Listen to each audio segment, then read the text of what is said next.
What's going on, rooftop leaders? Welcome back to the fire pit. A couple weeks ago, I was sitting down with one of my coaching students. He's an executive, does a lot of business around the country, and we just do one-on-one sessions. A lot of times we just kind of get out of the office and we just sit out in nature like this and we talk about what's going on. And one of the things he was sharing with me was, you know, my people just keep dumping their crap on me. And not only are they dumping their crap on me, but it's all this infighting and bickering. And so one group will come in, or one leader will come in and share with me what's going on here and what these folks are doing. And then I'll ask that person to handle it, but they don't, right? They just go back and keep digging in with the group that they're struggling with. And then the next group will come in. It's just like a revolving door through my office, and I'm just constantly getting hit with these, you know, these feuds that are happening inside my company. And as we talked about this, what I noticed about this was that these feuds that he was talking about, these what I call in-group and out-group dynamics, are exactly what I saw year after year working in trust depleted places around the world as a Green Beret. One village comes to mind called Adira, and I wrote about this in my book, Game Changers. And the village of Adira had a special forces team in it, but there were two tribes that were not getting along well at all. One was the Alakazai tribe, and the other was the Kakar tribe. Wes, I can't believe I remembered that. That's blows my mind. Weird. Anyway, but those two tribes were just going at each other, and they had for years. It's kind of like the Hatfields and McCoys. And understand, too, that in-group, out-group behavior is a natural human dynamic. It's a function or an output of bonding trust. Trust that is the most primal trust in the world. Deep, not wide. It's the trust that a wolf pack has for its kin and no one else. And that's what humans naturally default to. It's what was going on in this village of Adira. Now, the manifestation of the trust issue, or the feud, if you will, where those two groups were bumping heads, was over water, which is not uncommon in Afghanistan, because I think only about 5% of that country is arable. Nonetheless, it was a resource that was causing an action of scarcity, of resource scarcity, which is very primal thinking, very primal behavior. And so they were butting heads, even killing each other over water.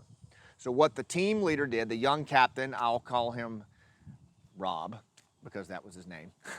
What Rob did was, the first thing he did was he started thinking about, how can I bridge beyond this situation? Then he met with each of the groups separately, rather, because every time he would bring them together, it was like World War II. So he'd meet with them separately. He met with them separately. And even then, he separated the leader from the in-group.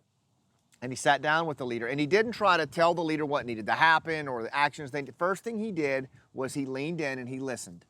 Lean in listening. Active listening is the first thing that we need to do as leaders in these situations where these tribal conflicts are happening. He leaned in and he listened, and he got a sense of things. And then that brought the emotional temperature of these leaders down, and he just kept meeting with them individually. And along the way, communicated what it was that he saw as the vision for what they could do. And then eventually he brought them back together. And guess what?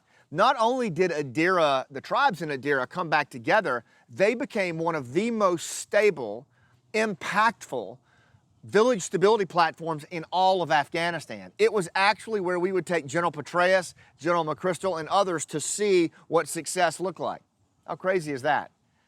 You know, and the reality is, it was the same methodology that I coached this business leader to use in his situation, because he was facing so many of the same things, except now the risk that he's facing with this is low morale, right? Production is going down. Production of the numbers is going down. The speed is much slower because of this in-group, out-group fighting, and the bottom line was starting to be affected. So you can't have much patience for that, right? And then, of course, the personal cost to him, with people, they just continue to walk their monkeys, their feuds, into his office and dropping them off.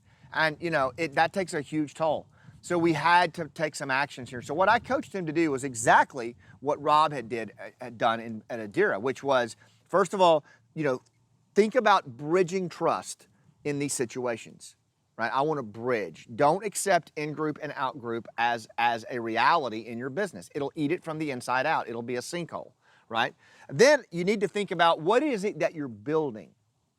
What is it that we're building with this company? In other words, get really clear on your vision. Now, I'm not talking about outsourcing your vision to one of these companies that gives you a glossy poster with an eagle and a catchy saying by Thomas Jefferson. I'm talking about real vision. I'm talking about what you are building and how they can get a vision and a sense of something bigger than themselves. Get clear on that. And then, and only then, when you've got a sense of that, separate them into groups, whether it's budget or whether it's investing and ops or production and sales. Separate them into groups, and if necessary, sit down with the leader or leaders from those groups separately and just ask thoughtful, open-ended questions. What's going on? I noticed that you're not getting along with this group. Can you help me understand that? Where's this coming from? Is there a history behind this? And just listen, right? And ask more thoughtful, open-ended questions and keep asking those questions. And eventually, their emotional temperature will come down. They'll feel validated. And guess what? You just got the goods, especially if you mediate between both groups.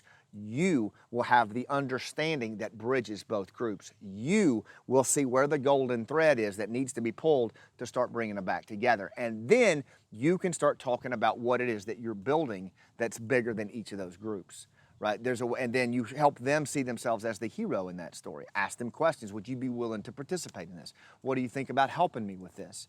And then eventually you bring them back together around that unified vision. I've seen it work when it's life and death, and it sure as hell works when it's life and business. So think about ways to bridge, right, when that infighting's happening. Don't just accept it for what it is. And if you do that, your people will feel psychologically safe, they'll feel connected, and they'll mobilize under that shared vision. Thanks for what you do. I'll see you on the rooftop.